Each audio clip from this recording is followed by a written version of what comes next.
வணக்கம். சற்று முன் கிடைக்கப்பெற்ற ஒரு மிக மிக முக்கியமான செய்தி ஒன்று வெளியாகியுள்ளது. அதிமுகவின் ஒருங்கிணைப்பாளர் ஓ பன்னீர்செல்வம் தான், அதை யாராலும் மாற்ற முடியாது. 65 எம்எல்ஏக்கள் கூறிய அதிகாரப்பூர்வமான அறிவிப்பால் அதிர்ச்சியடைந்து விட்டார் எடப்பாடி பழனிசாமி.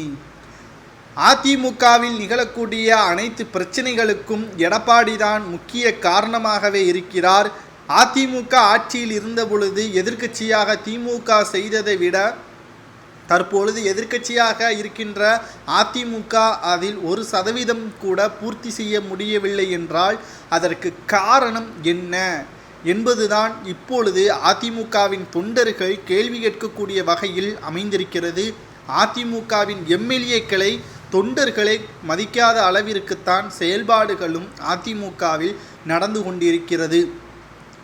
அதிமுக எதிராளியாக இருக்கக்கூடிய திமுகவிற்கு எதிராக பிரச்சாரங்கள் செய்வதற்காக தொகுதிகளுக்குள் சென்றால் நாங்கள் ஓபிஎஸ் ஆதரவாளர்கள், நாங்கள் சசிகலாவின் ஆதரவாளர்கள் என்று பிரிந்து கிடந்தால் எப்படி நாங்கள் மக்களையும் தொண்டர்களையும் சந்திக்க முடியும் என்ற ஒரு கேள்வியை முன்வைத்திருக்கிறார்கள். அதிமுகவின் எம்எல்ஏக்கள் மீண்டும் தேர்தலில் போட்டியிட்டால் டெபாசிட்டை தான் இழப்போம், இது மறைந்த முதல்வர் ஜெயலலிதா அவர்களுக்குத்தான் அவமானமாக மாறும் என்பதையும் கடும் கோபத்துடன் தெரியப்படுத்தியிருக்கிறார்கள். தலைமை அலுவலகத்தில் சென்ற அதிமுகவின் சில எம்எல்ஏக்கள் எடப்பாடியிடம் நேரடியாகவே கூறிவிட்டார்கள், 10% வாக்குகள் குறைந்துவிட்டது.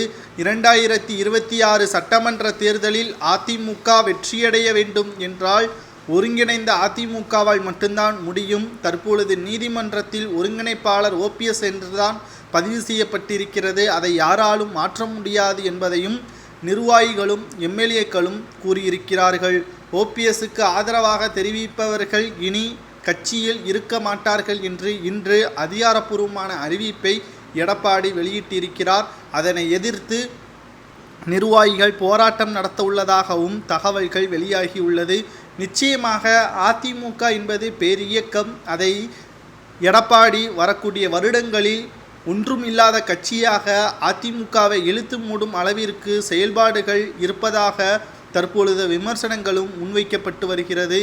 இதை எப்படியாவது சரிகட்டி அதிமுகவை மீண்டும் ஒருங்கிணைத்து அதிமுக வெற்றியடைவதற்கான வழியை செய்தால் மட்டும்தான் அனைத்திந்திய அண்ணா திராவிட முன்னேற்றக் கழகம் வெற்றியடைய முடியும் என்ற தகவல்களையும் நம்மால் பார்க்க முடிகிறது. இதை பற்றி உங்களது கருத்துக்களை கமெண்ட் வாயிலாக மறக்காமல் கூறுங்கள். நன்றி, வணக்கம்.